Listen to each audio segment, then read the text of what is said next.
In today's lesson, we're going to talk about the United States acquiring new lands. And one of the first locations that we're going to look at is Puerto Rico. We were able to acquire Puerto Rico after the Spanish-American War, and the Puerto Ricans were not thrilled about it. We had occupied it during the war, and we claimed that we were there for protection. It really couldn't have been a better location for the United States to expand. It gave us presence in the Caribbean, and it also allowed for protection of the area where the Panama Canal would eventually be built. We had big plans for that canal, and we wanted to see that place protected. In 1900, Congress passed the Four-Acre Act, which ended military rule and set up a civil government in Puerto Rico. This act really gave the U.S. control over who became the Puerto Rican governor, and it also allowed us to control who was in the legislature. And this didn't really make many of the Puerto Ricans very happy. Along with Puerto Rico, we still had some control over Cuba. During the Spanish-American War, we passed the Teller Amendment, stating that the U.S. had no intention of taking over any part of Cuba. We still occupied Cuba with soldiers after the war, though, and Jose Marti, that Cuban rebel we've talked about, was really weary about that. He did not want the United States to become what the Spanish were before the war. After the war, Cuba set up their own constitution, but nowhere in it did it discuss the relationship to the United States. This changed when the U.S. insisted that Cuba add the Platt Amendment to their constitution.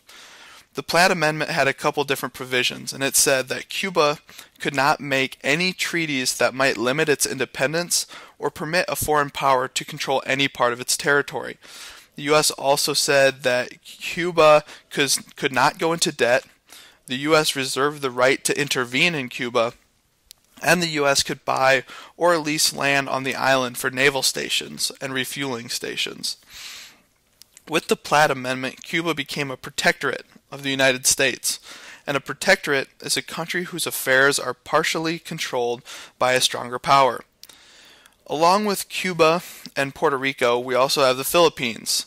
The Filipinos were not very happy with the Treaty of Paris, which ended the Spanish-American War. The Treaty of Paris gave America the Philippines after they purchased it for $20 million. Emilio Aguinaldo was a rebel leader in the Philippines, and he wanted them to fight the U.S. for their freedom. This desire to fight eventually led to a 3-year rebellion that involved the Filipinos using guerrilla warfare against the Americans. When the U.S. finally stomped out the rebellion, 20,000 Filipino rebels died to America's 4,000. We went on to set up a similar type of government in the Philippines to that of Cuba. We now had control over the Philippines, and this was essentially a gateway to China. And like we've talked about, everyone wanted a piece of China. We had a fear that China was going to be divided up among other nations, however, and we did not want to be left out. John Hay, the U.S. Secretary of State, the man who called the Spanish-American War the Splendid Little War, he issued a policy statement called the Open Door Notes. The Open Door Notes were letters to other nations that we were afraid were going to take over China, and these letters were asking to create an open door when it comes to trading with the U.S.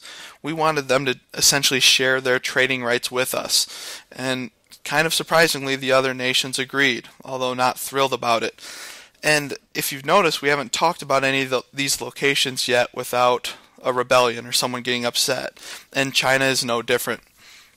There were some Chinese that formed secret societies, wanting to rebel against the nations that were trying to control them. One of the most famous rebellious groups were called the Boxers. They killed hundreds of missionaries and foreigners, and they also killed Chinese that were converting to Christianity because of the missionaries that came over. The Boxer Rebellion was eventually put down in 1901. It lasted from 1898 to 1901, and it was put down when the British, French, German, Japanese, and American soldiers marched into the Chinese capital.